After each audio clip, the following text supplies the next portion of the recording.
I'm gonna use.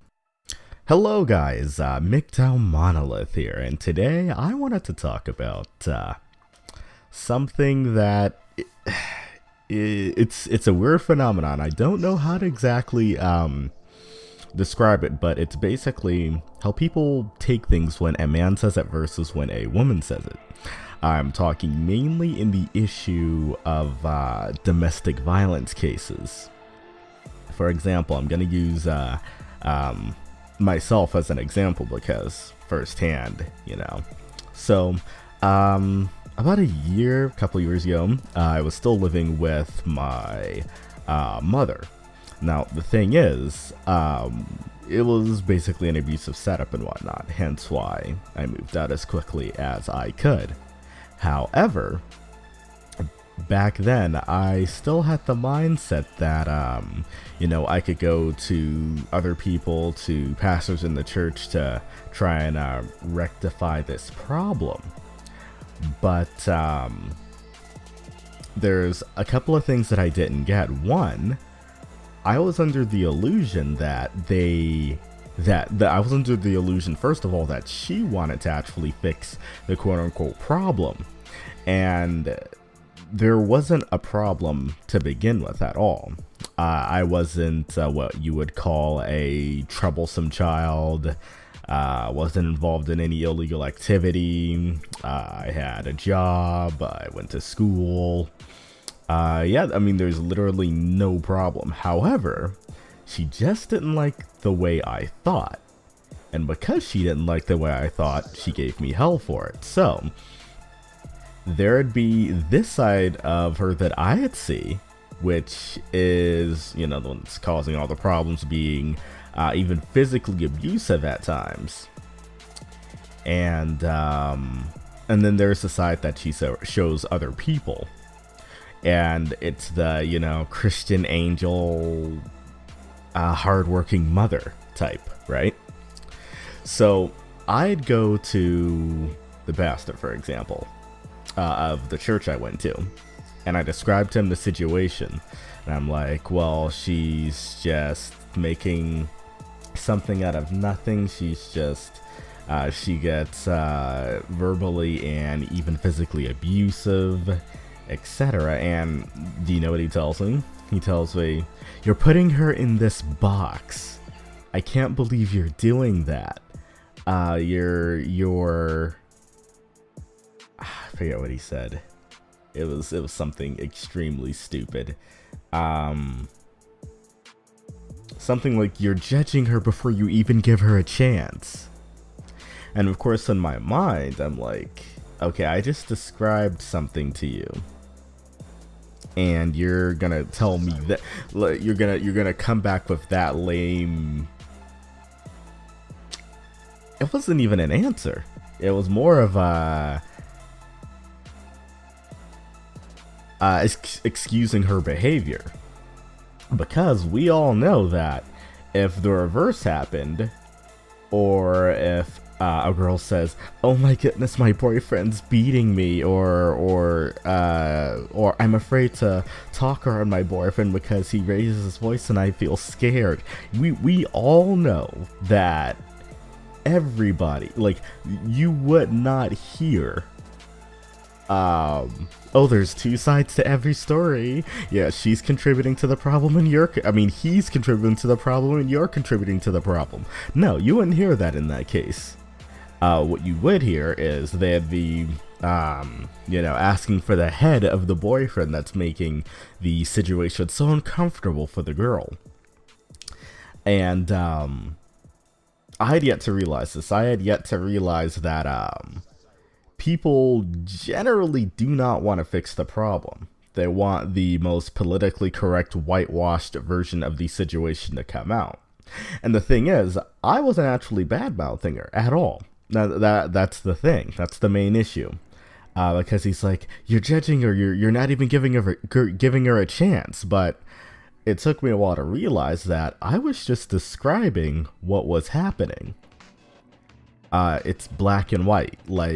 Left, he either went forward, back, left, or right. One of the four. Now, if what I describe in your moral compass you somehow think it's bad, which of course that's the point. When something's wrong, you shouldn't naturally have to tell people. You should be able to describe it and they automatically know that's wrong. And that is what I was doing. But people just can't stand when women, when it might be insinuated that they're not the angels we think they are. Or rather, we are taught to believe they are. And at the time, I didn't actually realize, I hadn't actually labeled her behavior. He just said I did. So either way, I knew one thing though, after a while. Like, I'm a person that likes to get things done. If there is a problem, there is a solution. And once you have the solution, you never have to deal with the problem again. My problem was her being abusive. Now, I was just finishing high school, and that sort of, what's the word?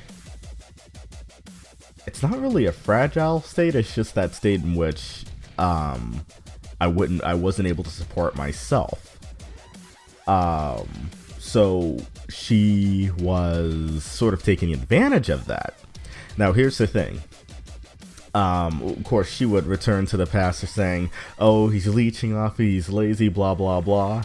Now, of course, I believe children are a leech in and of themselves. You're not supposed to say that to them, but that's what they end up being, whether you love them or not. The difference between a child that is a leech and not a leech is just if you decide to call them one or not. But either way, she actually told the pastors, oh, he's living off me, blah, blah, blah. And the thing is, it's funny because I am the only reason she had internet. I'm the only reason she had anything electronic in the house working, from the TV to the computer, to even the clocks, to remembering her email passwords, remembering her own phone number, which she's had for the past 20 years, incidentally. Literally, a phone number that you've had for 20 years. If you can't memorize that, there's something wrong with you. But either way, like, I was literally the only reason the household hadn't fallen apart under, you know how electronic devices are. They work well. Some people just don't understand them, some people do. I happen to understand them, she did not. So, that was that. Had I calculated the fees for all the electronic services that I gave her, because that's part of my profession, it would have clocked out to well over $60,000. Either way, point is, she was not grateful for anything I was doing, because she expected it. She expected it to... She thought she was entitled to it. However, so I'm busy putting two and two together, and I'm thinking of a solution. However, the pastor tells me, oh, well, here's what we can do. While you're getting through high school, we can find another family in the church that you can live with. Now, this is while they're supporting her. I mean, this is while they're basically paying full rent for a 3-bedroom apartment. So now they're paying, right now, as of today, they're paying, what is it? Around $900 a month for an apartment that nobody's in. Well, only one person's in, but you don't need a 3-bedroom apartment for one person. But most of it's filled with, well, actually all 3 rooms are filled with just her trinkets, just general junk, things that have no value. So I hear this, right? And I'm like, live with another family that has no obligation to me, versus they could just tell her to stop causing trouble. Because afterwards, one of them said, oh, I didn't think your mom had any real reason to kick you out, by the way, if that helps after the fact. I was like, well, you didn't act like it. So I knew one thing. I had to fix the problem myself, because they're not going to. Nobody else will. And of course, I've never been someone to trust other people with my personal business, and so I sort of figured out that it's not really the truth when they tell you, oh, you can come to me, I'll help you, blah blah blah, like typical pastor stuff. That wasn't the case here. So I moved out completely, and of course I fixed the problem. I removed her from the picture entirely. And so, of course, I cut off all contact. I'm completely done. That's not happening again to me. However, people are like, oh, well, you need to check up on her and check in and make sure she's okay, and you're harboring hatred and etc. I was like, the last person that told me that, I told, okay, so here's the thing. I just told you an abusive situation was the case. You come back to me and tell me that I'm the problem, that because I moved out, I need to change. I need to look at her in a different light. You're doing everything, but actually